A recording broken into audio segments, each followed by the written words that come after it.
हाय नमस्कार मेरे दोस्तों साथियों। आज हम लोग सीखते हैं एक भौतिकी का महत्वपूर्ण क्वेश्चन जो कि आप देख रहे हैं। 100 वोल्ट का विभवांतर विभवांतर बोले विभव बोले सबका ऐसा मात्र वोल्ट होता है। क्या होता है? वोल्ट होता है। तो देखिए 100 वोल्ट का विभवांतर पर कोई चालक के 6 एम्पीयर की धारा प्रवाहित होने पर खर्च की गई शक्ति क्या? शक्ति यानी पावर। पावर कैसे मात्रक जानते हैं? वाट होता है। पावर कैसे मात्रक? वाट होता है। तो आप ध्यान दीजिए कि क्वेश्चन है कि वोल्ट दिया हुआ है V बराबर 100 वोल्ट। V बराबर 100 वोल्ट। धारा I बराबर दिया है 6 एम्पीयर।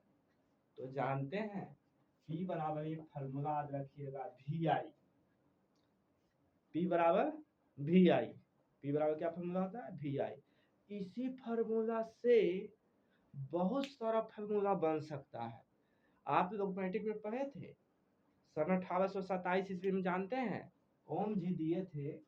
ओम जी दिए थे V और I के बारे में संबंध बताए थे कि यदि वोल्ट बढ़ेगा तो ऑटोमेटिक धारा बढ़ेगा, वोल्ट घटेगा तो ऑटोमेटिक धारा घटेगा। जैसे ये तार है, तार का प्रतिरोध मान लेते हैं 20 ओम। इसका प्रतिरोध कितना ओम मान लेते हैं? 20 ओम। अब इसमें 100 वोल्ट के धारा डालेंगे, 100 वोल्ट का वोल्टेज इसमें डालेंगे तो धारा का मान उतना मान लीजिए सपोर्ट है 10 है तो देते हैं क्या? 100 है ना। जैसे 100 बटे 10 तो 10 आया। वोल्ट वोल्ट 100 किया तो धारा कितना हुआ? 10। धारा कितना हुआ? यदि वोल्ट घटा के 20 कर दिए तो धारा ऑटोमेटिक 2 हो जाएगा। ठीक है ना। और वोल्ट ओम सोचे, ओम क्या सोचे कि हम जब इसका धारा बढ़ा के देखते हैं तो 100 कर दिए तो धारा का वोल्ट वोल्ट कितना कर दिए? 100। तो धारा जैसे तैसे 10 हो गया। अब सोचा कि अरे बढ़ा दिया, फिर सोचा कि नहीं गड़बड़ हो गया, उसको घटा लेते हैं तो 100 के जगह पर कितना कर दिया? 20। ऑटोमेटिक धारा कम हो गया। कितना हो गया? 2 हो गया ना। 2 एक गड़बड़ है, फिर बढ़ा के देखते हैं। क्या करते हैं? फिर बढ़ा के देखते हैं, यानी कि कुछ इससे बढ़ा लिया, 50 कर दिया। कितना कर लिया? 50। तो धारा ऑटोमेटिक बढ़ के 5 हो गया। तो 15 है कि 50।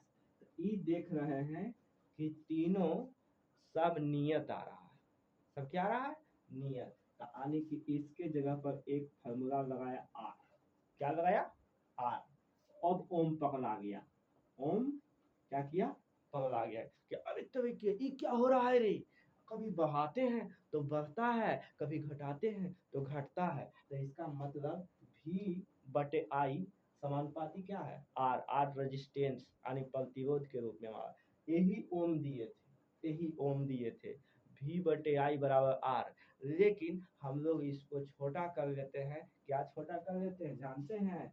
V बराबर IR कर लेते हैं, क्योंकि I इधर भागा में तो नहीं गया तो पहुंची में गुना में हम लोग इसको क्या कर लिए? छोटा कर लिए। तो ओम के नियम मुख्य रूप से इसको पढ़ा जाता है। V बराबर क्या पढ़ेंगे? IR। अब एक फार्मूला से अब ओम ओम के उतना बाद भी पता रहेगा कि कौन आज को उसको बाबर के भी तो बर्थडे याद करना है। जैसे बाबर के बर्थडे हुआ था 1483 ईस्वी में, 1400 कितना में 83 ईस्वी में। हाँ, बाबर का जन्म कितना हुआ? 14 फरवरी 1483 ईस्वी में हुआ था। ठीक ना। तो उसका भी बर्थडे तो याद करना है ना। ध्यान दीजिए। तो इसी से आप फार्मूला बनाते रहिए। भी जैसे के तैसे लिखिए, आई के जगह पर इसमें ले आइए, आई के जगह पर क्या लाइए? जैसे भी का मान धर दीजिए। भी का मान क्या धरिएगा? भी का मान इसी से फार्मूला लगाइएगा। भी का मान धर दीजिए आई आर। एक आई जैसे का तैसे, तो आई स्क्वायर क्या हो गया? आई स्क्वायर क्या हो गया? आर। आई स्क्वायर आर हो गया। आई स्क्वायर क्या हो गया? आर। और उसी प्रकार से आई बराबर रोक लीजिए। आई बराबर रोकिएगा तो V बटे आर होगा। आई बराबर रोक दीजिएगा तो कितना? तो इसका स्क्वायर वी स्क्वायर बटे आर स्क्वायर गुने आर, एक आर से एक आर खत्म, तो वी बटे कितना पड़ रहा है आर, वी स्क्वायर बटे आर। तो पी बराबर तीन गो फॉर्मूला होता है, पी बराबर वी आई होता है, पी बराबर आई स्क्वायर आर होता है, पी बराबर वी स्क्वायर बटे आर होता है। शक्ति बराबर, शक्ति बराबर तीन फॉर्मूला होता है, पी बराबर वी आई, पी बराबर आई स्क्वायर आर, पी बराबर वी स्क्वायर बटे आर। तो आपको वोल्ट दिया है और कुछ दिया है, धारा दिया है, तो ये 100 वोल्ट था, तो पी बराबर हमको ये फॉर्मूला लगाना है, पी बराबर वी आई 100 गुने 6, 6 छक 600, 600 वाट। ऑप्शन ढूंढिए, ऑप्शन कहाँ है, option number B, option number B is correct answer. धन्यवाद।